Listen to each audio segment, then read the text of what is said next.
दश महाविद्यास्तोत्र। नमस्ते चंडिके चंडी चंडमुंड विनाशिनी। नमस्ते कालिके कालमहाभयविनाशिनी।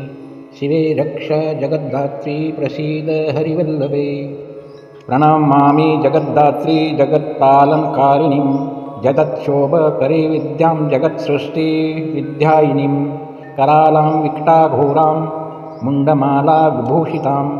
हरार्चितां हराराध्यां नमामि हरवल्लभां।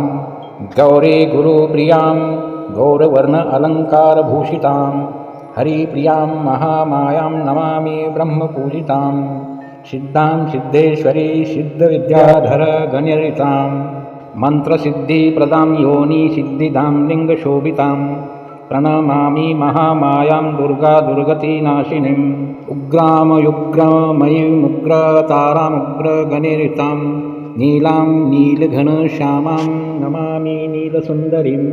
श्यामाङ्गी श्यामघटिकां श्यामवर्णविभूषितां। प्रणमामि जगद्धात्री गौरी सर्वार्थसाधिनीं। विश्वेश्वरी महाघोरां विकटां घोरनादिनीम्। आद्या गुरोराद्या महामाद्यानाथ प्रपूजितां। श्रीदुर्गा धनदामन्त्रपूर्णां पद्मासुरेश्वरीं।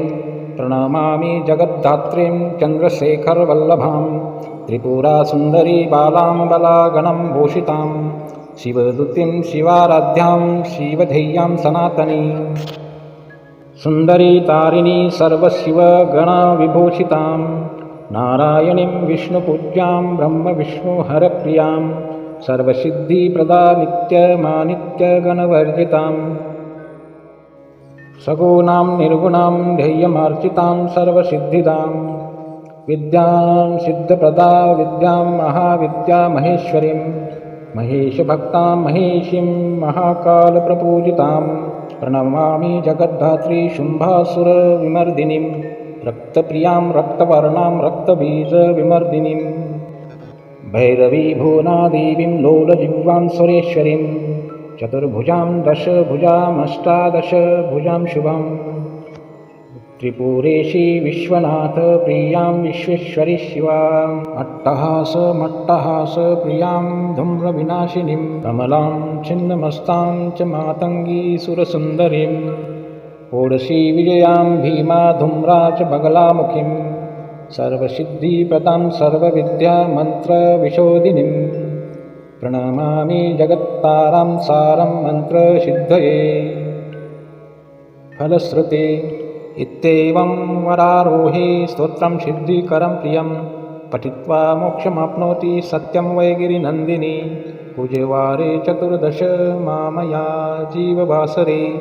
शुक्रे निशि गते स्तोत्रं पठित्वा मोक्षमाप्नुयात्।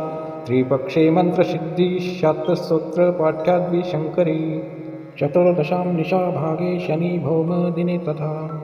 निशामुखे पठेत् स्तोत्रं मन्त्रसिद्धिमवाप्नुयात्। केवलं स्तोत्रपाठाद्भिः मन्त्रसिद्धि उत्तमं। जागर्ति सततं चण्डीस्तोत्रपाठाद् भुजङ्गिनी। श्रीमुण्डमालातन्त्रे एकादशपटले महाविद्यास्तोत्रम्।